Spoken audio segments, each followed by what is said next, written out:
ನಮ್ಮ ಮಾವುತರು ಮತ್ತು ಕಾವಾಡಿಗರು ಏನು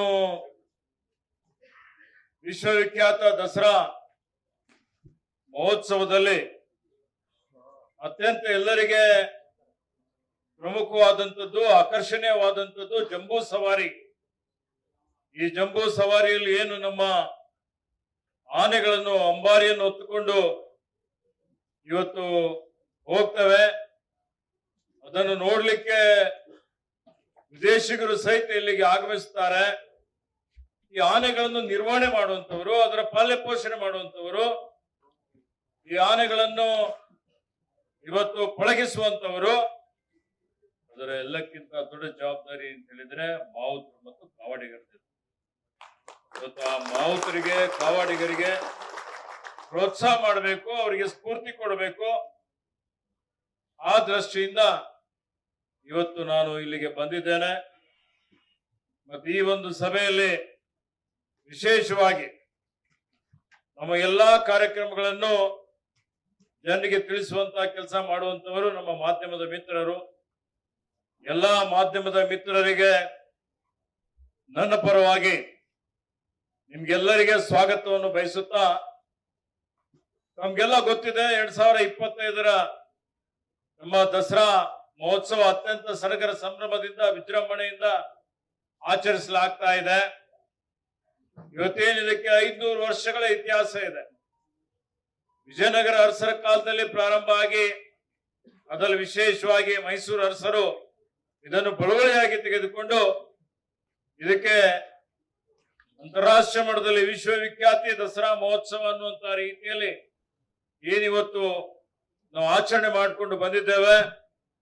10 ದಿವಸಗಳವರೆಗೆ ಕಾರ್ಯಕ್ರಮ ನಡೀತದೆ. ನವರಾತ್ರಿ ಉತ್ಸವ ಮತ್ತೆ ವಿಜಯದಶಮಿ. ಇವತ್ತು ಅಂದರೆ ನಾವೇನು ದೇವಿಗೆ ಆರಾಧನೆ ಮಾಡ್ತೀವಿ, ಆದಿ ದೇವತೆ ಅಂತ ಹೇಳಿದ್ರೆ ತಾಯಿಗೆ ಪೂಜೆ ಮಾಡ್ತೀವಿ. ನಮ್ ಜನ ಕೊಟ್ಟಂತ ತಾಯಿ, ಮಹಿಳೆಯರಿಗೆ ಮೊದಲಿನಿಂದಲೂ ನಮ್ಮಲ್ಲಿ ಗೌರವ ಮಾಡ್ಕೊಂಡು ಬಂದಿದ್ದಾವೆ.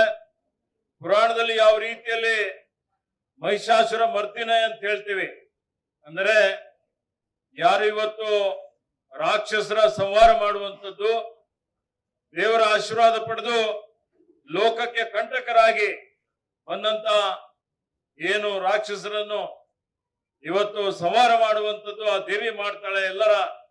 ಎಲ್ಲಾ ದೇವಿ ದೇವತೆಗಳ ಆಯುಧಗಳನ್ನು ತೆಗೆದುಕೊಂಡು ಅನ್ನುವಂಥದ್ದು ಒಂದು ಪ್ರತೀತಿ ಇದೆ. ಅದೇ ರೀತಿಯಲ್ಲಿ ಇವತ್ತು ನಾವೆಲ್ಲ ಶಿಷ್ಟರ ಸಂರಕ್ಷಣೆ, ದುಷ್ಟರ ಸಂಹಾರ ಅಂತ ಹೇಳ್ತೀವಿ.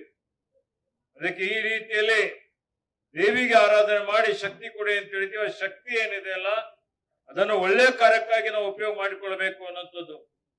ಆ ರೀತಿಯಲ್ಲಿ ಲಕ್ಷ್ಮೀ ದೇವಿ ಪೂಜೆ ಆಗ್ತದೆ, ಸರಸ್ವತಿ ದೇವಿ ಪೂಜೆ ಆಗ್ತದೆ, ಆಯುಧ ಪೂಜೆ ಆಗ್ತದೆ, ದುರ್ಗಾ ಮಾತಾ ಪೂಜೆ ಆಗ್ತದೆ. ನಮ್ಮಲ್ಲಿ ಹೆಂಗೆ ಚಾಮುಂಡೇಶ್ವರಿ ದೇವಿಗೆ ಪೂಜೆ ಮಾಡ್ತೀವಿ, ಅದೇ ರೀತಿಯಲ್ಲಿ ಇವತ್ತು ವೆಸ್ಟ್ ಬೆಂಗಾಲ್ ಅಲ್ಲಿ ಬೇರೆ ಬೇರೆ ಕಡೆ ನಮ್ಮಲ್ಲಿ ದುರ್ಗಾ ಮಾತಾ ಪೂಜೆ ಆಗ್ತದೆ, ಕಾಳಿದೇವಿ ಪೂಜೆ ಆಗ್ತದೆ. ಇದೆಲ್ಲ ಒಂದು ವಿಜಯದಶಮಿ ಅಂತ ಹೇಳಿದ್ರೆ ವಿಜಯದ ಒಂದು ಸಂಕೇತ. ವಿಜಯ ಅಂದ್ರೆ ಕೆಡುಕಿನ ಮೇಲೆ ಒಳಿತಿನ ವಿಜಯ ಅಂತಲೇ. ಇವತ್ತಿನ ಕಾರ್ಯಕಾಲದಲ್ಲಿ ಯಾರು ಒಳ್ಳೆಯವರು ಯಾರು ಕೆಡುಕರು ಅನ್ನೋದಕ್ಕಿಂತಲೂ ಈ ಒಂದು ಶುಭ ಸಂದರ್ಭದಲ್ಲಿ ನಾವೆಲ್ಲ ಆತ್ಮಾವಲೋಕನ ಮಾಡಿಕೊಳ್ಳಬೇಕು. ನಮ್ಮಲ್ಲಿ ಏನು ಕೆಟ್ಟ ವಿಚಾರಗಳಿದ್ದಾವೆ ಅದನ್ನು ಮೆಟ್ಟಿ ನಿಲ್ಲಬೇಕು ಅನ್ನೋಂಥದ್ದು. ಕಾಮ, ಕ್ರೋಧ, ಮೋಹ, ಮದ, ಮತ್ಸರ ಇವೆಲ್ಲವನ್ನು ಮೆಟ್ಟಿ ನಿಂತು ನಾವೆಲ್ಲ ಸನ್ಮಾರ್ಗದತ್ತ ಹೋಗುವಂತ ರೀತಿಯಲ್ಲಿ ಆ ದೇವಿ ನಮ್ಗೆ ಆಶೀರ್ವಾದ ಕೊಡಬೇಕು ಅನ್ನುವಂತ ಒಂದು ಸಂಕಲ್ಪ ನಾವು ಮಾಡಬೇಕಾಗಿದೆ. ಆ ದೃಷ್ಟಿಯಿಂದ ಪ್ರತಿ ವರ್ಷದಂತೆ ನಮ್ದೇನು ಅರಣ್ಯ ಇಲಾಖೆ ವತಿಯಿಂದ ಆನೆಗಳು ಜಂಬೂ ಸವಾರಿಯಲ್ಲಿ ಪಾಲ್ಗೊಳ್ತವೆ. ಅದರಲ್ಲಿ ಅಂಬಾರಿ ಹೊತ್ತು ಹಿಂದೆ ಅರ್ಜುನ್ ಆನೆ 8 ಸಲ ಇವತ್ತು ಅಂಬಾರಿ ಹೊತ್ತು ಎಲ್ಲರ ಎಲ್ಲರ ಮನೆ ಮಾತಾಗಿದ್ದಂತ ಅರ್ಜುನ್ ಆನೆ ಇವತ್ತು ನಮ್ಮ ಮಧ್ಯದಲ್ಲಿ ಇಲ್ಲ. ಇವತ್ತು ಆನೆ ಕಾರ್ಯಾಚರಣೆಯಲ್ಲಿ ಸೆರೆ ಹಿಡುವಂತ ಪುಂಡಾನೆಗೆ ಸಂದರ್ಭದಲ್ಲಿ ಸುಳ್ಳೂರಲ್ಲಿ ಅರ್ಜುನ್ ಆನೆ ಹುತಾತ್ಮನಾದ. ಈ ಅರ್ಜುನ್ ಆನೆ ಹುತಾತ್ಮನಾದ್ಮೇಲೆ ಈಗಾಗಲೇ ಬಳ್ಳಿಯಲ್ಲಿ ನಾವು ಸ್ಮಾರಕವನ್ನು ನಿರ್ಮಾಣ ಮಾಡಿದ್ದೇವೆ. ಮತ್ತೆ ಈಗ ಎಸ್ಲೂರಲ್ಲಿ ಸಹಿತ ಸ್ಮಾರಕ ತಯಾರಾಗಿದೆ. ಬರುವಂತಹ ದಿನಮಾನಗಳಲ್ಲಿ ಈ ತಿಂಗಳ ಒಳಗಾಗಿ, ಅಕ್ಟೋಬರ್ ತಿಂಗಳ ಒಳಗಾಗಿ ಈ ಎಸ್ಲೂರಲ್ಲಿ ಇರುವಂತಹ ಸ್ಮಾರಕವನ್ನು ನಾನು ಉದ್ಘಾಟನೆ ಮಾಡ್ತೀನಿ ಅನ್ನುವಂತಹ ಮಾತನ್ನು ನಾನು ಮಾಧ್ಯಮದ ಮುಖಾಂತರ ಜನರಿಗೆ ಹೇಳಿಕೆ. ಅದೇ ರೀತಿಯಲ್ಲಿ ಆನೆಗಳು ನೋಡಿ ಇವತ್ತು ಯಾವ ರೀತಿಯಲ್ಲಿ ದಸರಾಗೆ ಈ ಮಾನವ ಪ್ರಾಣಿ ಸಂಘರ್ಷವನ್ನು ನಾವು ನೋಡ್ತಾ ಇದ್ದೀವಿ. ಈ ಸಂಘರ್ಷ ನಿಯಂತ್ರಣ ಮಾಡಬೇಕು. ಸಂಘರ್ಷ ನಿಯಂತ್ರಣ ಮಾಡಲಿಕ್ಕೆ ಆನೆಗಳು ಬೇಕು, ಕುಮ್ಕಿ ಆನೆಗಳು ಬೇಕು. ಆ ಕುಮ್ಕಿ ಆನೆಗಳಿಗೆ ತಯಾರು ಮಾಡುವಂತವ್ರು ಯಾರು? ಕುಮ್ಕಿ ಆನೆಗಳಿಗೆ ತಯಾರು ಮಾಡುವಂತವ್ರು ಯಾರಾದ್ರೂ ಇದ್ರೆ ಅದು ಮಾವುತರು ಮತ್ತು ಕಾವಾಡಿಗರು ಅಂತ ಬಹಳ ಹೆಮ್ಮೆಯಿಂದ ಹೇಳ್ತಾರೆ. ಅವರು ಆ ಕುಮ್ಕಿ ಆನೆ ಸೆರೆ ಹಿಡಿದಂತ ಆನೆ, ಅದೇ ಆನೆ ಬಳಸಿಕೊಂಡು ನಾವು ಉಂಡಾನೆಗೆ ಸೆರೆ ಹಿಡಿತೀವಿ. ನರಭಕ್ಷಕ ಹುಲಿ ಸಹಿತ ಸೆರೆ ಹಿಡಿಲಿಕ್ಕೆ ಈ ಆನೆಗಳನ್ನು ನಾವು ಉಪಯೋಗ ಮಾಡ್ತೀವಿ. ಈ ಕಾರ್ಯಾಚರಣೆ ಬಹಳ ಅಪಾಯವಾದಂತ ಒಂದು ಕಾರ್ಯಾಚರಣೆ. ನೀವೆಲ್ಲ ನೋಡಿದಿರಿ, ಅಷ್ಟು ಸಲೀಸಾದಂತದ್ದಲ್ಲ. ಇದರಲ್ಲಿ ಸುಮಾರು ಜನ ಹುತಾತ್ಮರು ಆಗಿದ್ದಾರೆ. ಕಾವಾಡಿಗರು, ಮಾವುತರು ಮೃತಪಟ್ಟಿದ್ದಾರೆ. PRFಗಳು, ಸುಮಾರು ಜನ ಅರಣ್ಯ ಇಲಾಖೆ ಸಿಬ್ಬಂದಿಯವರು ಹುತಾತ್ಮರಾಗಿದ್ದಾರೆ. ಹೀಗಾಗಿ ಇವತ್ತು ಇಡೀ ದೇಶದಲ್ಲಿ ಆನೆ ಪಳಗಿಸುವಂಥದ್ದು ಮತ್ತೆ ಇವತ್ತು ಇದಕ್ಕೆ ಈ ಸೆರೆ ಹಿಡಿಯುವಂತ ಏನು ಕಾರ್ಯಾಚರಣೆ ಇದೆ, ಇದನ್ನು ಮಾಡುವಂತ ಸಾಮರ್ಥ್ಯ ಯಾವುದಾದ್ರೂ ರಾಜ್ಯಕ್ಕೆ ಇದ್ರೆ ಅದು ಕರ್ನಾಟಕ ರಾಜ್ಯಕ್ಕೆ ಮಾತ್ರ ಇದೆ ಅನ್ನೋದು. ಇದಕ್ಕೆಲ್ಲ ಮೂಲ ಕಾರಣ ಯಾರಪ್ಪ ಅಂತ ಹೇಳಿದ್ರೆ ಮಾವುತರು ಮತ್ತು ಕಾವಾಡಿಗರು. ಏನು ನಮ್ಗೆ ಬೇರೆ ಬೇರೆ ರಾಜ್ಯದಿಂದ ಆಂಧ್ರದವ್ರು ಬಂದು ನಮ್ಗೆ ಕುಮ್ಕಿ ಆನೆ ಬೇಕು ಸರ್, ನಮ್ಮಲ್ಲಿ ಪುಂಡಾನೆ ಬಂದಿದೆ, ಇವತ್ತು ರೈತರ ಬೆಳೆ ನಷ್ಟ ಮಾಡ್ತಾ ಇದೆ, ಎಲ್ಲ ಹಾಳಾಗ್ತಾ ಇದೆ ಅಂತ ಹೇಳಿ ಬಂದಿದ್ರು. ಅದೇ ರೀತಿಯಲ್ಲಿ ಮೊನ್ನೆ ಗೋವಾದಿಂದ ಒಬ್ಬ ಮಂತ್ರಿ ಬಂದಿದ್ರು, ಅರಣ್ಯ ಮಂತ್ರಿ. ಸರ್, ನಮ್ಗೆ ಆನೆ ಸೆರೆ ಹಿಡಿಯುವಂತ ಕಾರ್ಯಾಚರಣೆಗೆ ನಿಮ್ಮ ಸಹಕಾರ ಬೇಕು, ಬೆಂಬಲ ಬೇಕು ಅಂತ ಹೇಳಿ. ಇದು ಏನ್ ತೋರಿಸ್ಕೊಡ್ತದೆ ಅಂತ ಹೇಳಿದ್ರೆ ನಮ್ಮ ಕರ್ನಾಟಕ ರಾಜ್ಯದ ಒಂದು ಘನತೆ, ಗೌರವ, ನಮ್ಮ ಕೀರ್ತಿ ಇಡೀ ದೇಶದಲ್ಲಿ ಇವತ್ತು ಎತ್ತರಕ್ಕೆ ಹೋಗಿದೆ ಅಂತ ಹೇಳಿದ್ರೆ ವಿಶೇಷವಾಗಿ ಆನೆ ಕಾರ್ಯಾಚರಣೆಯಲ್ಲಿ ಅದಕ್ಕೆಲ್ಲ ಮೂಲ ಕಾರಣ ನಮ್ಮ ಮಾವುತರು ಮತ್ತು ಕಾವಾಡಿಗರು ಅಂತ ಅದಕ್ಕೆ ಇವತ್ತು ನಿಮಗೆಲ್ಲ ಗೊತ್ತಿದೆ, ನಮ್ಮೆಲ್ಲರ ನೆಚ್ಚಿನ ಮುಖ್ಯಮಂತ್ರಿಗಳಾದಂತಹ ಮಾನ್ಯ ಸಿದ್ದರಾಮಯ್ಯ ಅರಣ್ಯ ಇಲಾಖೆಗೆ ಹೆಚ್ಚಿನ ಒಂದು ಒತ್ತನ್ನು ಕೊಟ್ಟಿದ್ದಾರೆ. ಮಾನವ ಪ್ರಾಣಿ ಸಂಘರ್ಷ ನಿಯಂತ್ರಣ ಮಾಡಲಿಕ್ಕೆ ಸಾಕಷ್ಟು ರೈಲ್ವೆ ಬ್ಯಾರಿಕೇಡ್ ಮಾಡಲಿಕ್ಕೆ ಅನುದಾನ ಮಂಜೂರಾತಿ ಮಾಡಿದ್ದಾರೆ. ವನ್ಯಜೀವಿಗಳ ಸಂರಕ್ಷಣೆ ಮಾಡಲಿಕ್ಕೂ ಬಹಳಷ್ಟು ಕ್ರಮಗಳನ್ನು ನಾವು ತೆಗೆದುಕೊಂಡಿದ್ದೇವೆ. ಒತ್ತುವರಿ ತೆರವು ಮಾಡ್ತಾ ಇದ್ದೇವೆ. ಇವತ್ತು ಅದೇ ರೀತಿಯಲ್ಲಿ ಕಾನ್ಸರ್ವೇಷನ್ ರಿಸರ್ವ್ ಆಗಲಿ, ವೈಲ್ಡ್ ಲೈಫ್ ಸ್ಯಾಂಕ್ಚುರೀಸ್ ಆಗಲಿ ಹೊಸದಾಗಿ ಮಾಡ್ತಾ ಇದ್ದೇವೆ. ಅರಣ್ಯ ಕ್ಷೇತ್ರ ಹೆಚ್ಚಿಗೆ ಮಾಡಲಿಕ್ಕೆ ಪ್ರಯತ್ನ ಮಾಡ್ತಾ ಇದ್ದೇವೆ. ಹೀಗಾಗಿ ಇವತ್ತು ಇಡೀ ದೇಶದಲ್ಲಿ ಆನೆಯಲ್ಲಿ ಇಡೀ ಆನೆಯದೇನು ಸಂಖ್ಯೆ ಇದೆ 6395 ಅಂತ ಹೇಳಿ ದೇಶದಲ್ಲಿ ನಂಬರ್ 1 ಸ್ಥಾನದಲ್ಲಿ ಯಾವ್ದಾದ್ರು ಇದ್ರೆ ಅದು ಕರ್ನಾಟಕ ರಾಜ್ಯ ಇದೆ. ಹಿಂದಿನಿಂದಲೂ ಒಂದು ಇತಿಹಾಸ ಇದೆ. ಹಿಂದೆ ನಮ್ಮ ರಾಜ ಮಹಾರಾಜರುಗಳು ಯುದ್ಧ ಮಾಡುವಂತಹ ಸಂದರ್ಭದಲ್ಲಿ ಸಾವಿರಾರು ಆನೆಗಳಿಗೆ ತಗೊಂಡು ಹೋಗಿ ಆ ಯುದ್ಧಕ್ಕೆ ಉಪಯೋಗ ಮಾಡ್ತಾ ಇದ್ರು ಅನ್ನುವಂಥದ್ದು. ಅದೇ ರೀತಿಯಲ್ಲಿ ಇವತ್ತು ನಿಮ್ಗೆ ಏನು ನಮ್ಮ ಮಾವುತರು ಮತ್ತು ಕಾವಾಡಿಗರಲ್ಲೆಲ್ಲ ಸೇರಿದ್ದೀವಿ. ಸುಮಾರು ನಿಮ್ಮ ಪರಿವಾರದವರೆಲ್ಲ ಬಂದಿದ್ದಾರೆ. ನಿಮ್ಮ ಜೊತೆಯಲ್ಲಿ ಇವತ್ತು ಸಮಯ ಕಳೀತಾ ಇರ್ತಕ್ಕಂಥದ್ದು ನನಗೆ ಬಹಳ ಖುಷಿ ತಂದು ಕೊಟ್ಟಿದೆ. ಸುಮಾರು 200 ಎಷ್ಟು ಜನ ಇದ್ದಾರೆ?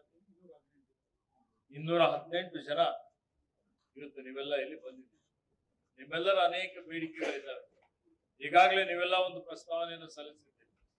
ನಿಮಗೆ ಇವತ್ತೇನು ಸ್ಕೇಲ್ ಇದೆ ಅದನ್ನು PRF ಲೆವೆಲ್ಗೆ ಇವತ್ತು ಏರಿಸಬೇಕು ಅನ್ನೋಂಥದ್ದು, ಹೆಚ್ಚಿಗೆ ಮಾಡಬೇಕು ಅನ್ನೋಂಥದ್ದು ನನ್ನ ಸಂಪೂರ್ಣ ಬೆಂಬಲ ಅದಕ್ಕೆ. ಯಾಕೆಂದ್ರೆ ತಳಹಂತದಲ್ಲಿ ಈ ಆನೆಗಳನ್ನು ನಿರ್ವಹಣೆ ಮಾಡೋರು ನೀವೇ ಇದ್ದೀರಿ. ಪುಂಡಾನೆ ಹಿಡಿದ ಮೇಲೆ ಅದಕ್ಕೆ ಇವತ್ತು ಏನು ಪಳಗಿಸುವಂತ ಕೆಲಸನೂ ನೀವೇ ಮಾಡ್ತೀರಿ. ಆನೆಗಳ ಆರೋಗ್ಯನೂ ನೀವೇ ನೋಡಿಕೊಳ್ತೀರಿ. ಹೀಗಾಗಿ ನಿಮಗೆ ಮೊದಲಿನಿಂದಲೂ ಇದು ಎಲ್ಲಾದ್ರೂ ಹೋಗಿ ಶಾಲೆಗಳಿಗೆ ಕಲಿಸ್ಲಿಕ್ಕೆ ಆಗತ್ತಾ? ಆಗೋದಿಲ್ಲ. ಪಠ್ಯಕ್ರಮದಲ್ಲಿ ಸೇರಿಸಿದ ಏನಾರು ಆಗುತ್ತಾ? ಆಗೋದಿಲ್ಲ. ಇದು ವಂಶ ಪಾರಂಪರ್ಯದಿಂದಲೂ ಬಂದಂಥದ್ದು, ರಕ್ತಗತವಾಗಿದೆ. ಅಂದ್ರೆ ನಿಮ್ಮಿಂದ ಕೇಳ್ತಾ ಇದ್ದಾಗ ಪ್ರತಿ ಜನ ಜೊತೆಯಲ್ಲಿದ್ರು ಎಷ್ಟನೇ ಜನರೇಷನ್ ಇರ್ಬೋದು ಅಂತ. ಸುಮಾರು 500 ವರ್ಷ 400 ವರ್ಷ ಅಂತ ಹೇಳಿದ್ರೆ ಸುಮಾರು ಜನರೇಷನ್ಗಳು ಮುಂದೋಗಿದೆ. ಆದ್ರೂ ನೀವೆಲ್ಲ ಈ ಒಂದು ಕಲೆ ಅತ್ಯಂತ ಮಹತ್ವವಾದಂತಹ ಕಲೆ ಇದೆ. ಅದ್ರ ಜೊತೆಲಿ ವೈಜ್ಞಾನಿಕವಾಗಿ ನಮ್ಗೆ ತರಬೇತಿ ಕೊಟ್ಟರೆ ಇನ್ನೂ ನಿಮ್ಮ ಕೌಶಲ್ಯ ಜಾಸ್ತಿ ಆಗ್ಬೇಕು ಅನ್ನೋದು ನಮ್ಮ ಉದ್ದೇಶ. ಯಾವುದೇ ರೀತಿಯ ಅನಾಹುತಗಳು ಆಗ್ಬಾರ್ದು, ಅವಘಡಗಳು ಆಗ್ಬಾರ್ದು ಅಂತ ಹೇಳಿ ನಿಮ್ಗೆ ತರಬೇತಿ ಕೊಡುವಂತ ಕೆಲಸವನ್ನು ನಾವು ಮಾಡ್ತಾ ಇದ್ದೇವೆ. ಹೀಗಾಗಿ ಇವತ್ತು ವಿಶೇಷವಾಗಿ ಈ ದಸರಾ ಹಬ್ಬದ ಪ್ರಯುಕ್ತ ಏನು 14 ಆನೆಗಳನ್ನು ನೀವೆಲ್ಲ ಇಲ್ಲಿ ಅದರ ಒಂದು ಇವತ್ತು ನೋಡ್ತಾ ಇದ್ದೀರಿ, ನಿರ್ವಹಣೆ ಮಾಡ್ತಾ ಇದ್ದೀರಿ, ಪಾಲನೆ ಪೋಷಣೆ ಮಾಡ್ತಾ ಇದ್ದೀರಿ. ಅದಕ್ಕೆ ನಿಮ್ಗೆ ನನ್ನ ಕಡೆಯಿಂದ ಅರಣ್ಯ ಮಂತ್ರಿಯಾಗಿ ಕಿಟ್ ಕೊಡ್ತಾ ಇದ್ದೇನೆ. ನಿಮ್ಗೆ ಗಮ್ ಬೂಟ್ಸ್ ಆಗ್ಲಿ, ನಿಮ್ಗೆ ಇನ್ನೇನು ಕೊಡ್ತಾ ಇದ್ದೀರಿ, ಜರ್ಕಿನ್ನು, ಟಿ ಶರ್ಟ್ ಅವೆಲ್ಲ ಒಂದು ಕಿಟ್ ಸುಮಾರು 8,000 ರೂಪಾಯಿ ಮೌಲ್ಯದ ಕಿಟ್ ನಿಮಗೆ ವಿತರಣೆ ಮಾಡ್ತಾ ಇದ್ದೇನೆ. ಮತ್ತೆ ನಿಮ್ಮ ಆರೋಗ್ಯದ ದೃಷ್ಟಿಯಿಂದ, ಎಲ್ಲಾ ದೃಷ್ಟಿಯಿಂದ, ನಿಮ್ಮ ಸುರಕ್ಷಿತ ದೃಷ್ಟಿಯಿಂದ ಸರ್ಕಾರದ ವತಿಯಿಂದ ನಿಮ್ಗೆ ಏನು ಸಹಾಯ ಬೇಕಾಗಿದೆ, ನಿಮ್ಗೆ ಏನು ಸಹಕಾರ ಬೇಕಾಗಿದೆ, ಅದೆಲ್ಲವನ್ನೂ ಅರಣ್ಯ ಇಲಾಖೆ ಕೊಡ್ಲಿಕ್ಕೆ ತಯಾರಿದೆ ಅನ್ನುವಂತ ಮಾತನ್ನು ನಮ್ಮಲ್ಲಿ ಹೇಳ್ತೀನಿ. ಒಂದು ನಮ್ಮ ಅಧಿಕಾರಿಗಳಿಗೆ ಮತ್ತೆ ನಿಮಗೂ ಒಂದು ಮಾತು ಹೇಳಲಿಕ್ಕೆ ಬಯಸ್ತಾ ಇದ್ದೀನಿ. ಎಲ್ಲೂ ಬಹಳ ಸೂಕ್ಷ್ಮ ವಿಷಯಗಳಿರ್ತವೆ. ಆನೆಗಳಿಗೆ ಜನರಿಗೆ ಗೊತ್ತಿರೋದಿಲ್ಲ, ಮೂಕರಿರ್ತಾರೆ, ಆನೆ ಹತ್ರ ಬರ್ತಾರೆ, ಸೆಲ್ಫಿ ತಗೊಳ್ತಾರೆ, ಅಥವಾ ಅಲ್ಲಿ ಬಂದು ರೀಲ್ಸ್ ಮಾಡ್ತಾರೆ. ಅದಕ್ಕೆ ಯಾವುದೇ ರೀತಿ ಅವಕಾಶ ಇಲ್ಲ. ಈಗಾಗಲೇ ಒಂದು ಪ್ರಕರಣ ಆಗಿದ್ದಾಗ ನಾನು ನೋಟ್ ಕೊಟ್ಟಿದ್ದೆ, ಅಂತವ್ರ ಮೇಲೆ ಕ್ರಮ ಆಗ್ಬೇಕು ಅಂತ ಹೇಳಿ. ಇದ್ರ ಬಗ್ಗೆ ಜಾಗೃತಿ ಮೂಡಿಸ್ಬೇಕು, ಅರಿವನ್ನು ಮೂಡಿಸ್ಬೇಕು. ರೀಲ್ಸ್ ಮಾಡ್ಲಿಕ್ಕೆ ಯಾವುದೇ ರೀತಿಯ ಒಂದು ಇವತ್ತು ಅವಕಾಶ ಇಲ್ಲ. ಅದೆಲ್ಲವನ್ನು ಸಂಪೂರ್ಣವಾಗಿ ನಿಷೇಧ ಮಾಡಿದ್ದೇವೆ. ಇದರಿಂದ ಆನೆ ಇವತ್ತು ರೊಚ್ಚಿಗೆದ್ದು ಏನಾದ್ರೂ ಅನಾಹುತಗಳಾಗಿದ್ರೆ ಅದಕ್ಕೆ ಇವತ್ತು ಯಾರು ಅದನ್ನು ಕಾವಲುದಾರಿದ್ದಾರೆ ಅಥವಾ ಯಾರು ಜವಾಬ್ದಾರಿ ಇದೆ ಅಂತದ ಕಡೆ ನಾನು ಮುಂದೆ ಮನೋಜ್ ರಾಜನ್ ಹಿಂಗ್ ಮಾಡ್ಬೋದು, ಇಲ್ಲಿರುವಂತ ಪೊಲೀಸರು ಇರ್ಬೋದು, ಬೇರೆ ಇರ್ಬೋದು, ಕಮಾಂಡೋಸ್ ಹಾಕ್ಬಿಟ್ಟು ಸುತ್ತಮುತ್ತ ನಿಯಮ ಏನಪ್ಪಾ ಅಂತ ಹೇಳಿದ್ರೆ ನಮ್ದೇನ್ ಸುತ್ತೋಲೆ ಇದೆ, ನಿಯಮ ಇದೆ, ಏನು ಮಾರ್ಗಸೂಚಿ ನಾವು ಮಾಡ್ತೀವಿ, ಅದರಲ್ಲಿ ಯಾವುದೇ ರೀತಿಯ ವ್ಯತ್ಯಾಸ ಆಗ್ಬಿಡ್ಬಾರ್ದು. ದೂರಕ್ಕೆ 100% ಅಕ್ಷರಶಃ ಅದನ್ನು ಅನುಷ್ಠಾನಗೊಳ್ಳಬೇಕು. It should be in letter and spirit.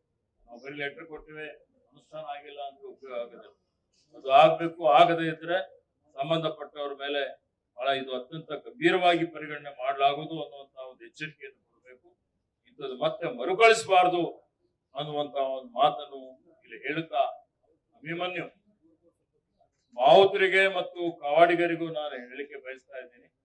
ಯಾವುದೇ ಪರಿಸ್ಥಿತಿಯಲ್ಲಿ ನಿಮ್ಗೆ ಆತ್ಮೀಯರಿದ್ದವರು ಬರ್ತಾರೆ, ಸ್ನೇಹಿತರು ಬರ್ತಾರೆ. ನಮ್ಮ ಸ್ನೇಹಿತ ಇದ್ದಾನೆ ಅಂತ ಹೇಳಿ ಒಬ್ರಿಗೆ ಬಿಟ್ರಿ ಅಂದ್ರೆ ಅಲ್ಲಿ ಮತ್ತೆ 10 ಜನ ಬರ್ತಾರೆ. ಮತ್ತೆ ಇಂತಹ ಸಮಯದಲ್ಲಿ ಅವಘಡಗಳಾಗುವಂತ ಎಲ್ಲಾ ರೀತಿಯ ಸಂಭಾವನೆ ಇರ್ತದೆ.